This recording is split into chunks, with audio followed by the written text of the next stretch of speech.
Hey, everybody, and welcome to another episode of Knocked Conscious. Today, I had the pleasure of speaking with Dr. Michael Rectenwald. He's a 2024 presidential candidate for the Libertarian Party. We had a great conversation. Here it is. I hope you enjoy it. Libertarian presidential candidate for 2024. Is that correct, sir? I believe so, yes. All right. Tell us a little bit about yourself. How are you? I'm doing okay. I'm the ex-NYU professor who took on the woke mob. I'm the former Marxist who turned radical libertarian. And I've been a writer and podcaster for the Mises Institute for some time. I've spoken at many of their events. I was the Ludwig von Mises Memorial Lecturer in 2018 or 19, I believe it was. And I've since spoken at many other things. I was Hillsdale College Distinguished Fellow up until, till the end of the year, at which time they have to revoke it because of the campaign, so they say. So, I've written 12 books and talked to many audiences, delivering the liberty message in connection with many topics, like the Great Reset, like big tech. That's one of your books, correct? Great Reset and the Struggle for Liberty. Yes. Yes, excellent. Like big tech. Interesting. You mentioned Hillsdale. I was watching a podcast with Jordan Peterson and Chris Williamson, A Modern Wisdom, and they had mentioned Hillsdale as a pretty stand-up school. Is that what you're finding?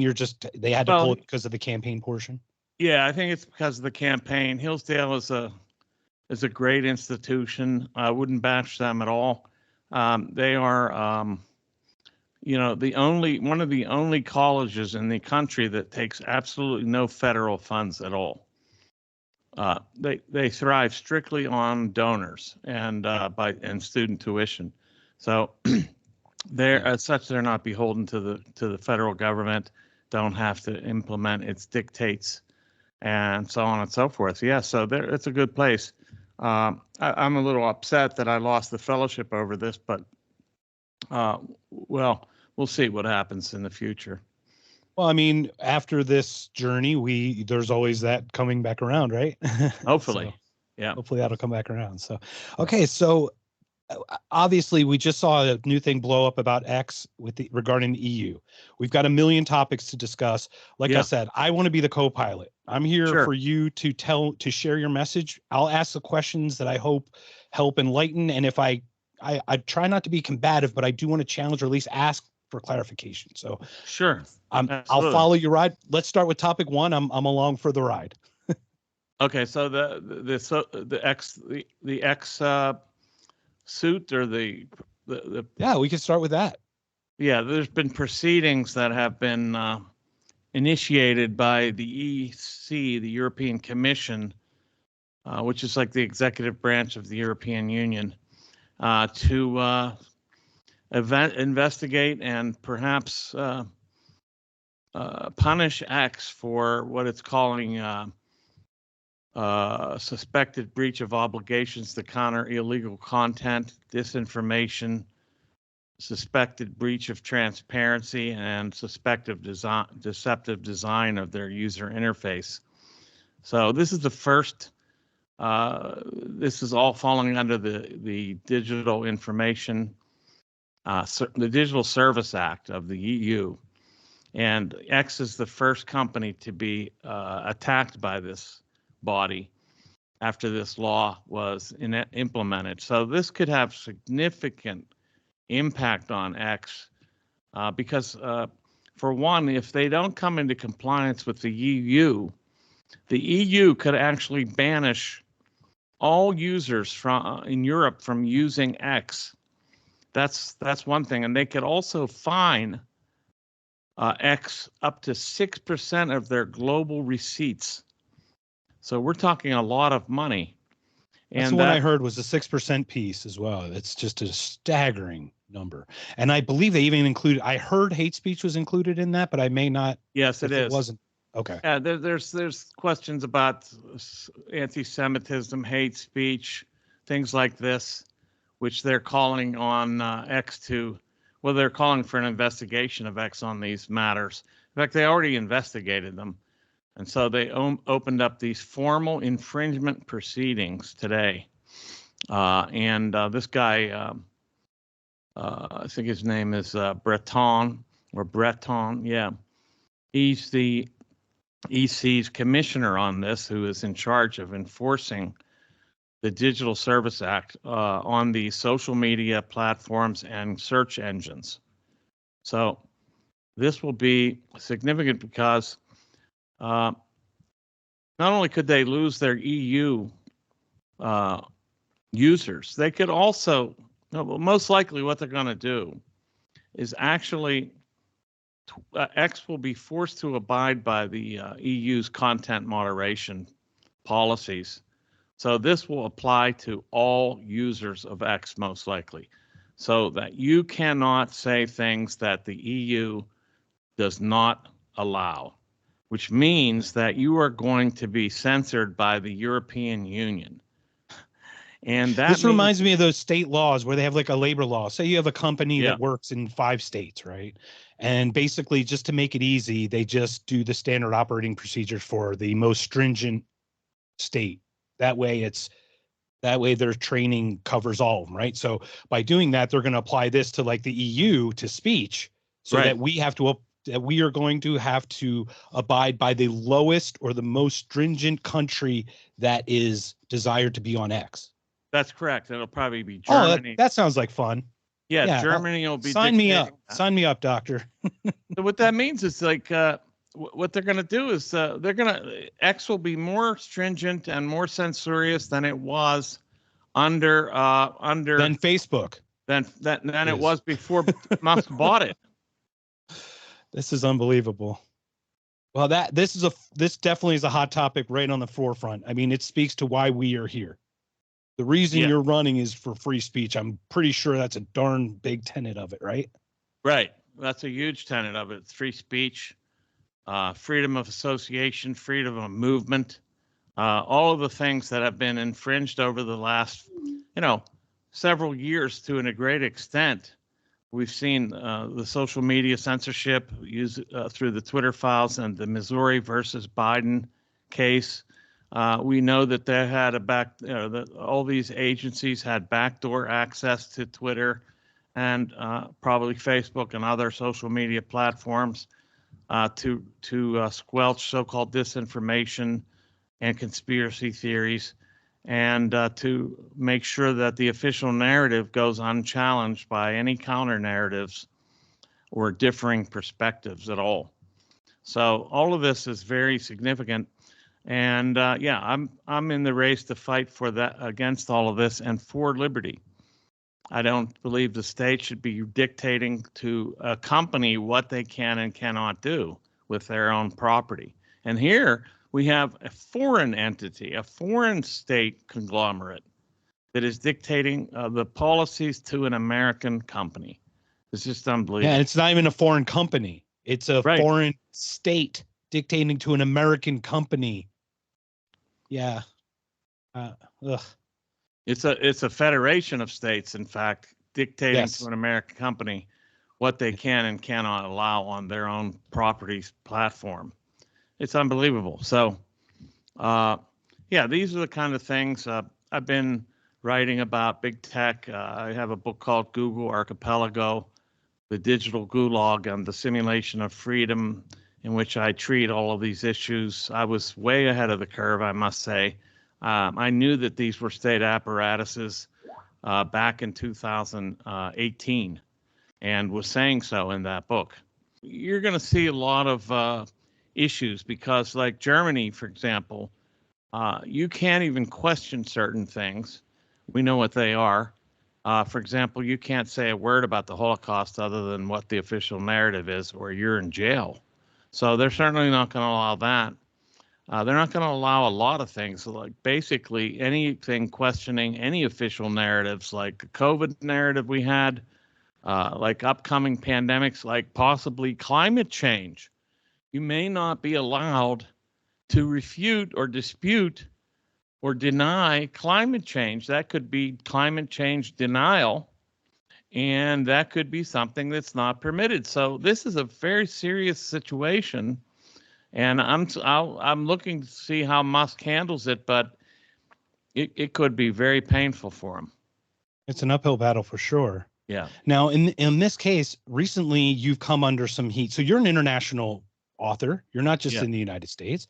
So Right. obviously you'd be highly affected by some kind of ruling like this for what you speak out against or for, just for the liberty that you use your speech. Yes. Recently you've come under fire for a couple comments. Do you mind sharing a little bit about what's the ramification, what happened there, and I forget what's I don't know what comments you're referring to. I've been was under it the fire one for about calling for a genocide or something, or was it the Palestinian genocide where you're being dropped by Oh, okay. a Yeah, couple? no, I just basically, because I was criticizing Israel's execution of the war on Gaza, I was dropped by my publisher. That's what I recall. Yeah, they said that I was peddling anti-Semitic ideas for that, and it was just ridiculous. I had published 5 books with this publisher, basically kept this publisher afloat. They had no real other authors that were making money for them, and I was basically funding the whole publishing company. And because I made these criticisms, which, by the way, I never mentioned, like, I never talk about quote unquote about Jews per se. This was I completely understand. I read the posts for sure. Yeah. And so there's nothing anti-Semitic. It's about a policy and a practice and a war execution by the state of Israel on these people, which I have really been very troubled by, which I find to be extremely egregious and unbelievably horrible. Yeah, it's like literally the execution of their execution. Yeah. Is in question, and I'm not going to lie. I literally just got off the phone with a very, very, very close family member of mine, and it breaks my heart because I grew up in a Jewish community with a lot of people in the suburbs of Philadelphia, and I actually worked in catering in a catering company that did a lot of synagogues, and I walked by BB many times at a place called KI in Philadelphia. I think it's the one he went and grew up with or whatever. So it's really hard looking back because that line is so thin on, we have to separate who we're talking about and what we're saying exactly. And in order to get that right, we have to be able to express it, because without the ability to express it, we won't get the nuance to understand exactly where everyone stands. Yeah, actually, that's correct. And we won't even be able to think properly if we can't express it. We won't even know what we think, because it really comes down to being able to express it in language. And likewise, people really come to their full thoughts and through the expression of them. So I think it's a very troubling situation where this kind of conflation takes place between the criticism of the state of Israel and some sort of anti-Semitism. And the House of Representatives passed a resolution, I think 2 weeks ago, that said that anti-Zionism is anti-Semitism. That's a very, very chilling resolution. And Thomas Massey opposed it, and a few people on the left, I think, but mostly Thomas Massey comes up a lot in our conversations, doesn't he? Sure he does. I'm sure he does. He's great, and he's very principled. I think these leftists basically land on the right spot by accident almost. It isn't really a principled stand, right? But it's political for them, whereas he's very principled in his views. So I think that yes, I mean, he even spoke to not remove Santos, from my understanding, correct? Right. So I mean, the thing is, regardless of belief system, ideology, whatever you want to call it, if you're an honest actor, if you come to me and you are the honest person that you are, that seems like what a Rep Massey type person is. Yeah. You can work with people who come with their honest face. because then you can at least figure out the happy medium, right? You can't figure it out if the person's lying to you with what they're what they want. If they come to you with a lie off the bat, right? Yeah, exactly. Yeah, that's right. It takes some straightforwardness, some candor, and direct honesty to reach any kind of consensus with anybody, because otherwise you don't know what positions they actually hold. But anyway, and I like the consistency at least as well. That helps. Right. The lack of hypocrisy. So it takes principles, and it also takes principles to understand where he's coming from. You have to grasp the principles that he's working from in order to understand why he makes the certain choices that he does. And they are complex. I mean, everything's nuanced. You know, the philosophy of it. It does sound simple, but it is some of the Mises writings, and obviously when Ron Paul talks, it's like simple, but it's so profound in depth. So yeah, absolutely. So for sure. Yeah. So. Well, let's talk a few wars since we're on it. I had Scott Horton on in October from Anti-War and Libertarian Institute, and we talked Ukraine. We talked, obviously, Israel, Palestine just started when that was going on, so we didn't even hear anything really yet. But Ukraine, it looks like it's winding down, and we're going to end up right where we could have started without 500,000 people dying. Right, exactly. You know, these negotiations were possible at the way back 2 years ago at least, and they were nixed by the UK and the US, and unfortunately this led to feeding 500,000 people into the maw of death and displacing millions of others from Ukraine, vast destruction of property, total uprooting of people's lives, just a disaster. And it all could have been averted. And it was misrepresented from the outset in terms of who started this. There were serious provocations, red lines that were crossed, and they weren't going to stop at it. I mean, there's the coup in 2014. Of course, the U.S. And that should have been the indicator of this, but actually that's what they used to bolster the defenses. They used that treaty to feed weapons into Ukraine while they were waiting. They were stalling. I mean, Merkel even said it.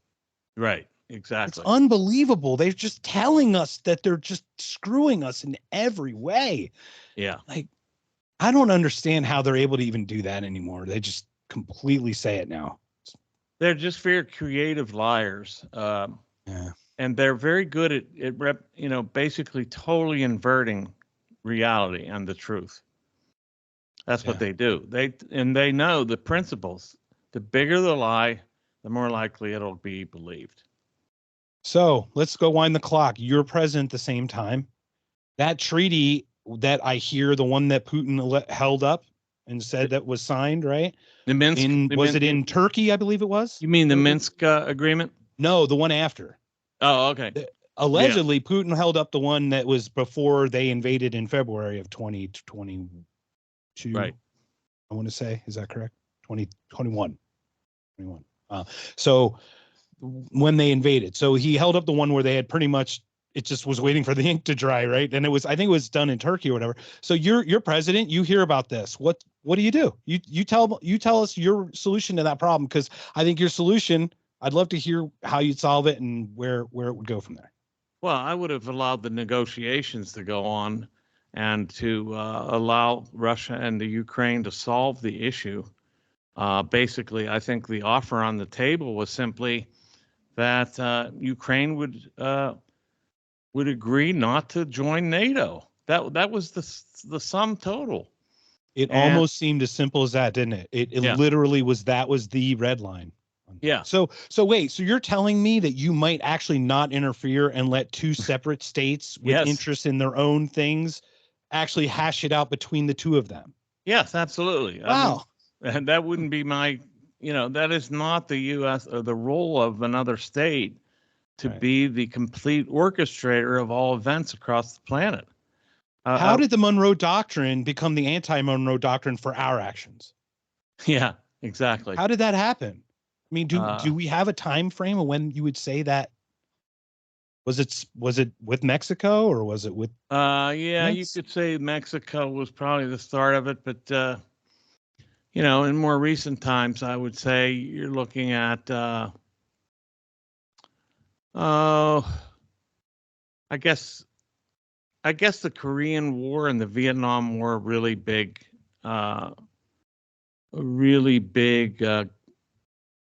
contributors to that, right? Yeah, they're watermarks of this new interventionism, this idea that we had to stop communism from spreading around the world. Meanwhile, this was all fake too. It was all fake because the United States was actually feeding technology to the Soviet Union that was being used to develop weapons to be used against our own forces in Vietnam. And so, the U.S. propped up the Soviet Union from the start, not necessarily the government, but different players within the United States, banking industry, interests, and manufacturers.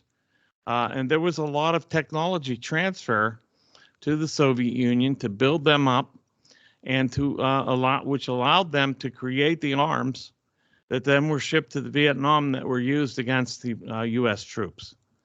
So the whole Cold War, I think, was a fraud. Yeah. To build up both states. I mean, it was almost like a semi-agreement between both.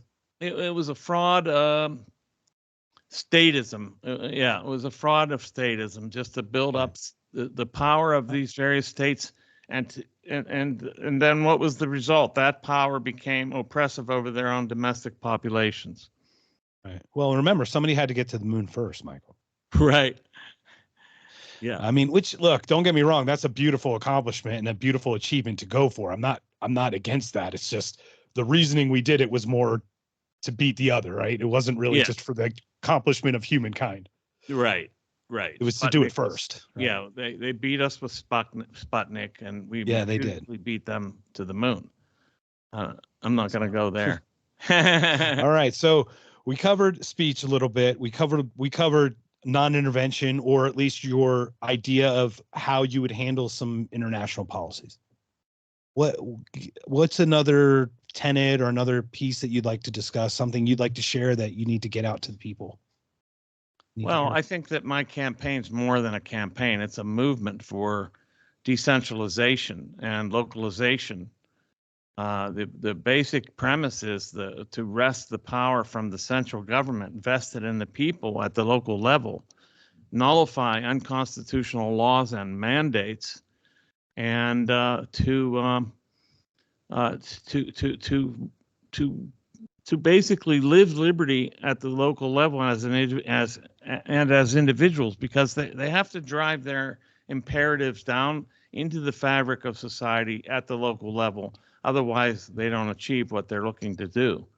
And so that's really decentralization is one of the main themes of my campaign, if not the main theme. And then, of course, the other part of it is just educating people as to liberty and the libertarian principles, trying to create more libertarians.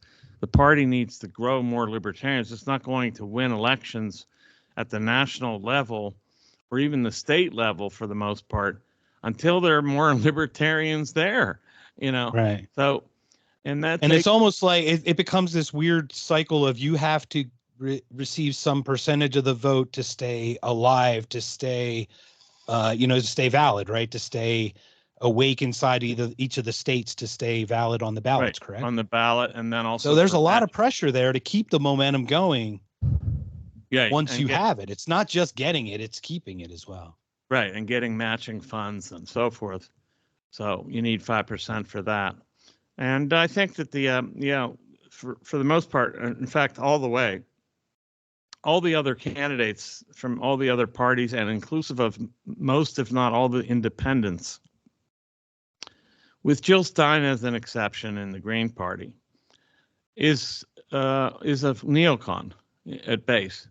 No matter what kind of equivocations they make to the contrary. I was going to run for Congress in 24 in Arizona. I'm actually in Phoenix right now with AmFest going on. And I was going to run in District 3 where Gallego just left. Mm-hmm. And I started doing it. I actually signed up as a libertarian, but it was kind of weak, to be honest. There wasn't much support. So I stepped back. Someone reached out to me from a No Labels. You hear No Labels party, right? You think No Labels, oh my gosh, it's people who stepped away from the neocons. No, they are so ultra neocon. It is unbelievable. And they call themselves No Labels. And it's like, there's your lot, there's your fun. There's your deceit right there. Right. There's your marketing right there, right? You're first of all talking about yourself as if you have no labels would apply to you, but that's just because you're hiding behind a no label. Right. And it's funny because I was talking to them about how I just wanted to be the libertarian mindset. We need to start unraveling some of these things. We need to decouple. We need to start being more local, more state, more local, all those types of things, community out, those types of ideas. And then that's when I got, oh, well, we're not really looking at candidates right now. And then they hang up, and then I find out how no label they truly are. Oh, yeah, right. Oh, my. Say, right? Because I'm excited thinking, ooh, No Labels wants a call with me, Libertarianism, the party, libertarianism is, it faces a lot of discrimination because both parties are statists, and they don't want anything to buck that at all, because that's their, look, the state is a parasite that lives corporate uniparty. What's that? Corporate uniparty is what I kind of call it. Right. It's a corporate uniparty. They're parasites who live off of the productive elements of society and produce nothing. And they want it that way, and they want to continue growing the state. I think they're going to kill the host eventually, because you can only have so much blood sucking going on before the host actually perishes. And that's pretty close to where we are. It seems like that's gone exponentially, obviously, with COVID, right? And all those types of things. Yeah, so. COVID added to it. Of course, the warfare state added to it. The endless printing of money during COVID really did really exacerbated the. I just saw that the last 7 trillion that we did was in the time frame of the previous. Right. First 50 years was the first 7 trillion, for example. Incredible. And we did it in months or something. It was some ridiculous thing. Absolutely. All right. So we've got 3-letter organizations. Let's just go through them all. Okay. I spoke with Natalie Danilishin about this yesterday. Now, I'm in absolute agreement. And the Fed, right? It's a very easy thing. And reduce the size of the FBI, reduce the size of the CIA, reduce the deep state, NSA, Homeland, all of them. Okay, here we go. What do we do with the 80% administrative jobs that are in those departments for the you and I workers who are government workers? What do we do? What do we do with them? Do we take off? How do we unravel that? Well, what has to happen is that when you start cutting the state down, the free market will start to thrive, and so there'll be more jobs. So when you cut workers from the federal government, you will actually create opportunities for them in the business world or in the wider marketplace, to put it more precisely. And then I think what will happen is you probably need to do something for their dependents in the immediate ramp down. I think it's impossible to completely end things without ramping down these programs and these positions, because otherwise you're putting people on the street. Right. And in the case of Medicare and Medicaid and Social Security, that's where I'm actually going to be right in this time frame, in about 10, 15 years. So I'm very curious about that for sure. Well, what I would do is end Social Security immediately, but that under the following conditions. We're grandfathered in. You're locked in where you're at, or? No, you get all your money, all the money that you contributed, plus interest, plus accounting for inflation. Oh, okay. And then everybody else has the complete option to opt out. Now, they can also opt in if they like, but you don't have to have your money taken from you by the state. You can keep it. And so everybody opts out. Anybody who wants to opt out does. And if you do, you get reimbursed for all the money that was taken. Otherwise, it's double theft. Yeah. Exactly. So on the ramp down with that's where it makes sense, right? We could either do a department per whatever per period of time, or we could do all at a slow 10%, another 10%, whatever. The question that always is this: in American politics, we either run out of room time-wise or money-wise, right? Mhm. You're in it, say you're in it for 8 years. Well, Mhm. say the program's ramping up for 20. You're out at 8. They could write that out of the legislation, right, at 8 years. And then the whole thing gets now, once again, obviously, we're talking about this machine that is just so massive that we're fighting. Oh, And that it's seems like the enormous. size of the machine that would do such a thing. So Yeah.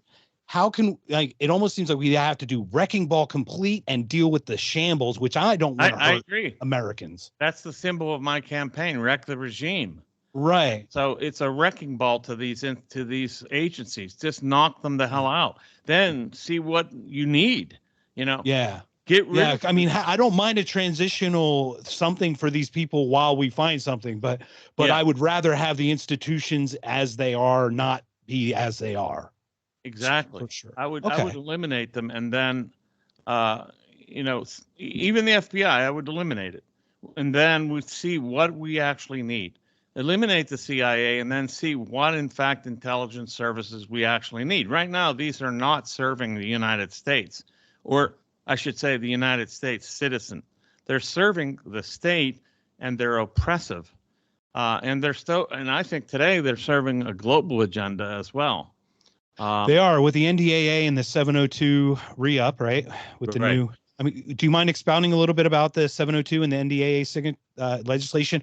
Obviously, Rep Massey was like the lone voice that tried to get around it, and he voted no, but they usurped him. So do you mind sharing a little bit about that legislation, what that is and what that's going to do for us or to us?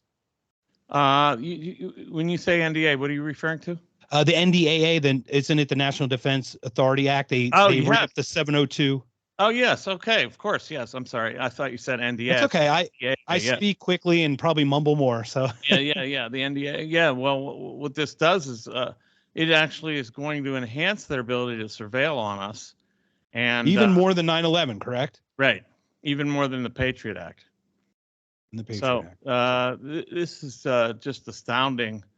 And so it gives them, complete surveillance technology possibilities to intervene and to surveil on us to an extent unforeseen before. And this was passed. I mean, it got passed through. So this is just, and of course, that's a huge apparatus that needs to be that entails another huge layer of the state. And so this is just an outrage, total outrage that we are paying. Yeah, We are paying. What happened to privacy? What We're happened to paying privacy? to be surveilled. We're paying our government to oppress and surveil upon us. Well, we know that the state is oppressive altogether, but now we're paying to be effectively controlled, surveilled, spied on, watched, have our phone calls recorded, have all of our internet activities known, et cetera, et cetera. And then, and then they're going to meld this stuff with, I should say, things like digital identity and CBDC. There we go. Okay, so let's go into that. So digital identity would be your phone is your identity, be biometrically with your fingerprint or eye scan, something like that. And then CBDC stands for central bank digital currency. Is that correct? Right. That's right. Okay. So, and that would be basically your physical dollar bills in ones and zeros on your phone. Effectively, and held by the Fed, in effect. Right, and held by a third party. Well, held by the state. Yeah, by the Federal Reserve, probably through commercial conduits, like commercial banks. Through Diamond, right? Yeah, but nevertheless, it's really ultimately held at the Fed, and that means they'll have complete transparency. All of your transactions, your holdings, everything will be completely transparent to the Fed. And that means to the federal government, effectively. And that means they could also control spending, and they could control what you buy. They could control the possibility of you could be shut out of certain transactions altogether, or certain purveyors of goods could be completely off limits. And then certain people could be banned from the digital economy. So all Right. this Well, stuff. we saw with the truckers, right? So in Canada, Right. there were protests, and they actually shut off bank accounts. They shut off bank accounts of people who donated as little as $10 to the cause. And now they'll know by virtue of what you do with your money, because they'll have direct evidence of.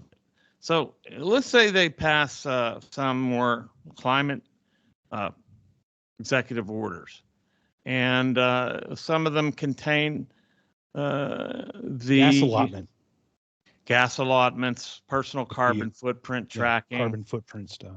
And therefore, that's tied to your digital identity now, which is an ongoing record of everything about you. It's not just an ID. It's not just identification. It is a database about you. So so how do we tie that? This is the thing about the cognitive dissonance I do not understand about ideology. We have a group of people who want to tie you to this thing. Yeah. And they want to do it for vaccines. They want to do it for everything that they tell you to do for your behavior. Yes, that's right. But they don't want it to tell you whether you can vote or not. That's right. To whether you have the voice to say whether you want to be oppressed like this. Right. You don't have that ability somehow. Right. Help me understand. I mean, obviously we know it's ideological driven, which is why it's so completely counterintuitive, right? Well, I think the upshot of it is that this is a totalitarian digital totalitarian system that we're being it's being incrementally introduced a little at a time. Like Biden said, he wanted a CBDC. He said this in an executive order. I forget the number right now. Was it one of the early day ones when he shut everything else off? That was a couple of years into his, maybe a year and a half into his presidency. I'll try to dig it up for sure. Yeah, I think it was maybe 16,099. I don't know. That's a number that's like somewhere around there. Take a look. Yeah, I'm gonna confirm that you're correct. We'll make sure. I'm not sure of the number of the EO, but I won't hold you to it. Yeah, in the EO, he says he wants to expedite the introduction of a central bank digital currency. And, the Fed has been working on it, and they've done some studies. And from what I heard is they were kind of beta testing it with giving that money to Ukraine citizens through some kind of app. Is that correct? True. It's probably right. Yeah. So my understanding was there was work. Look, I'm not a conspiracy theorist. I make theories.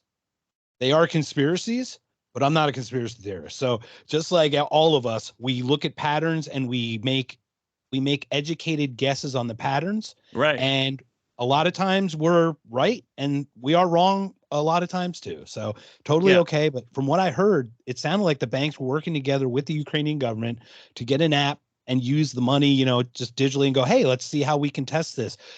Categorize the dollars into food, clothing, fuel, energy, whatever those different, group categories are. You get a certain allotment, and when you're done, you're done. Exactly. And there could also be negative interest rates. In other words, instead of and that's going on in Europe. I don't think Americans know that negative interest rates in banks is what's happening. You're literally putting your bank money in the bank to lose money. Yeah, they're taking it from you. If you don't spend it at the right rate, they take your money. You don't gain interest, you lose interest. So they're basically they're forcing you to pump the economy back up somehow. They're stealing from you and for depositing money in their accounts, in their banks. Yeah. So it's just unbelievable. So all of that's coming down: digital identity, digital CBDC, carbon footprint tracking. All this is just around the corner, especially given the recent climate COP28 meeting. Oh, right. Where the head of the UAE was put in charge of the. No, that was the head of the UAE oil company. Oil company, right? Yeah. That's what I mean. The head of the UAE oil company. It's so hilarious. It's like watching I couldn't write this. I could not write this. It's unbelievable, the script. Yeah, the head of the. It's not. It's not my plane. It's my wife's plane. You know, I know we're married. We've been smashing forever. You know, I know John Hines is no longer with us, but you know, whatever. Come on. Yeah. And but they did negotiate a basic phase out of fossil fuels by 2050, which means they're saying that by 2050, there'll be no more burning of fossil fuels, so-called fossil fuels. Now, I don't know. I call them fossil fuels because that's what they're called. I don't think they're actually fossil fuels, but I'll leave it there.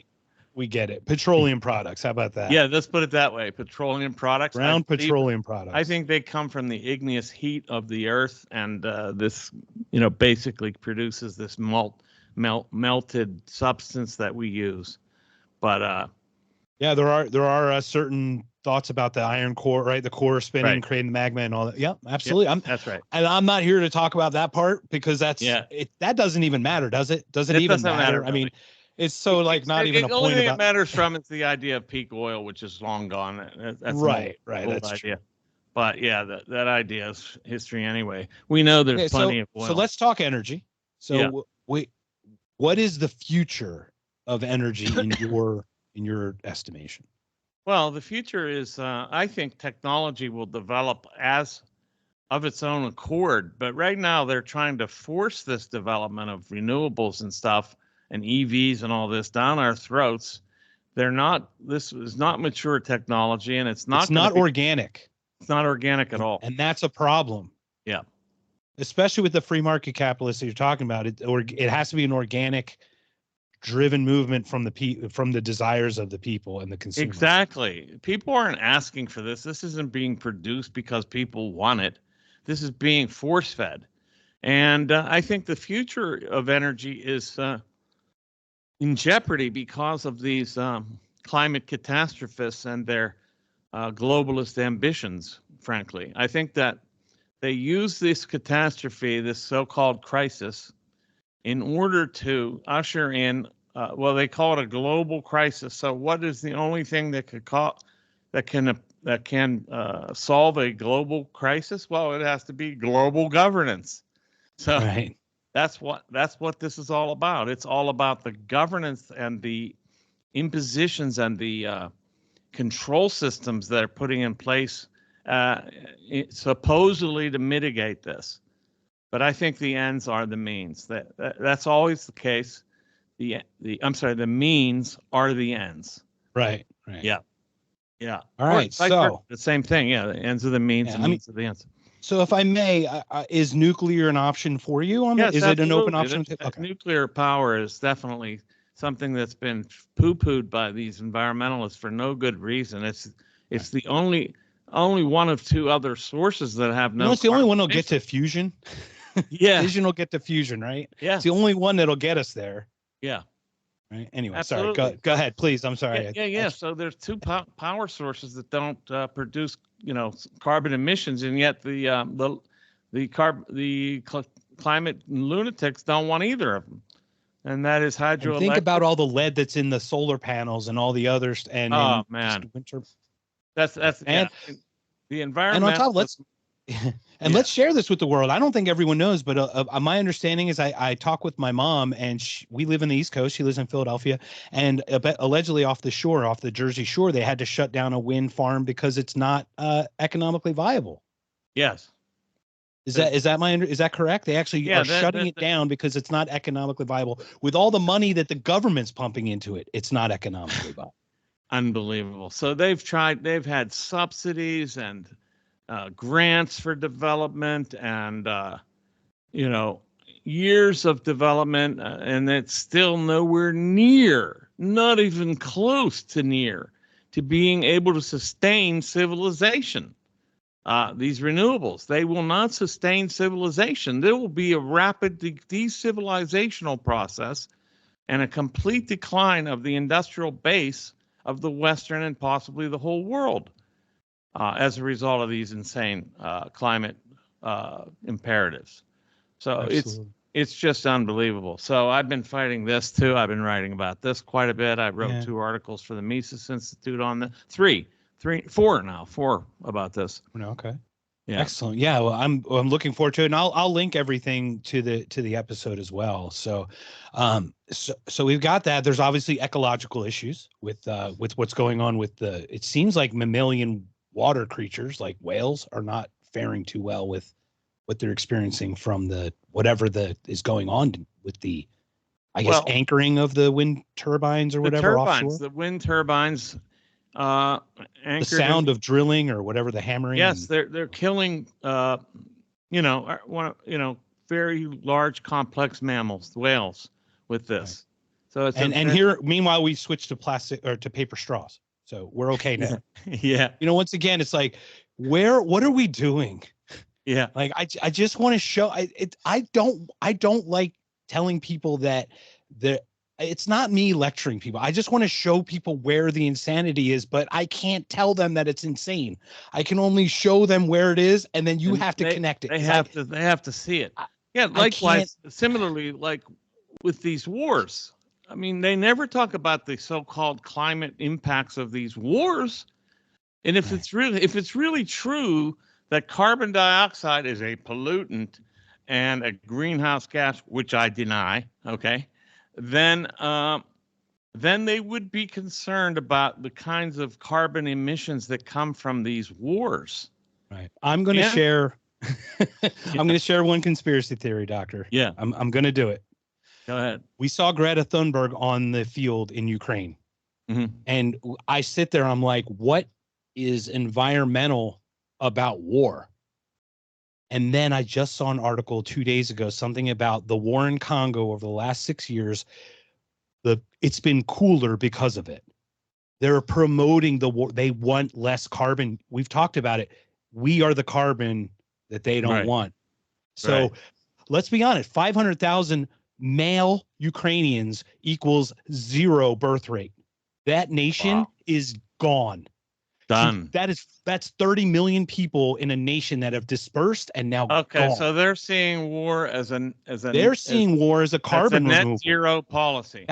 I can't imagine. I mean, that's what I just put together this week because I just saw another article in Europe, something about exhaling is creating a carbon emission. Yes. Now breathing is going to be so forbidden. They're telling us, it's like they're conditioning us to believe that people are the problem. As long as we're the people telling us that we're the problem, the others can be the ones that can die for it. Like that's almost like how. No, that's absolutely. Why do I sound like the crazy person then? Like I mean, they've been after us for. Look, I've been looking at the UN's population control ethics and their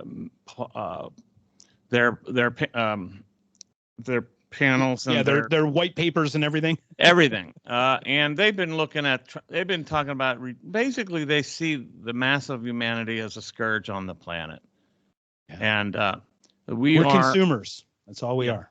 Consumers who consume too much, reproduce too much, and then threaten their biosphere, whatever they want, however they want to look at it. I think they would like to be in a kind of Eden, and the masses of people are encroaching on that Eden, and they must go away.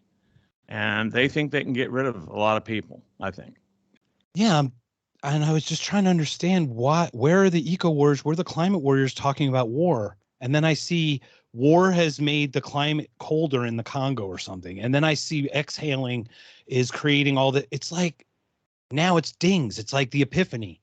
Wow. But everybody's so busy working their jobs and raising their kids and and being told something completely different. Right. Not let alone trying to figure out what's right. You have to undo what they've been told is wrong first. And it's like, we feel like we're these lecturers and we're not, and it feels frustrating because I don't care if it's me sharing the message as long as the message is shared. Right. Right. I just want to be a conduit, a medium for that. It has nothing to do with me. The ideas have to be out there because the more ideas we have, the better solutions we end up with. Yeah, absolutely. But yeah, I mean, that's amazing. Yeah, that's a good connection you draw there. They're looking at war as a net zero policy program. There you go. Please run with it. I'm not. I don't think I own that, but it just. I'm going to look up the article that you were talking about. Yeah, that war has made it colder in the Congo. I'll look for that. Yeah, I'll look for that. It's made climate cooler. It's the weirdest thing. I saw it this week. I'll look for my reply on it. So Okay. all right. So we've had an hour. You have been so gracious with your time. I am extremely grateful. I'm here as long as you want to share anything, but I know your schedule's super busy. Yeah, so I'm gonna go play tennis right now. I got to keep up. Oh, excellent. I got to keep up my physical. Excellent. What is it? My physical Prowess. Prowess. That's right. There you go. Yeah. Sorry, I'm a little bit tired. I've been writing all day and a little bit burned up. But yeah. I'm so grateful for your time. Thank you again. Once again, Dr. Rectenwald, Libertarian president for 2024. I do offer free time or offer equal time to other candidates, regardless. But I am so grateful for your time and thankful. Do you have a closing message? Anything else you'd like to share before we call it a day? Just go to my website, please, and get aboard the Wreck the Regime movement, rectheregime.com. That's REC, theregime.com. And get involved in this movement to undo this regime, to totally wreck it, to get dismantle this beast.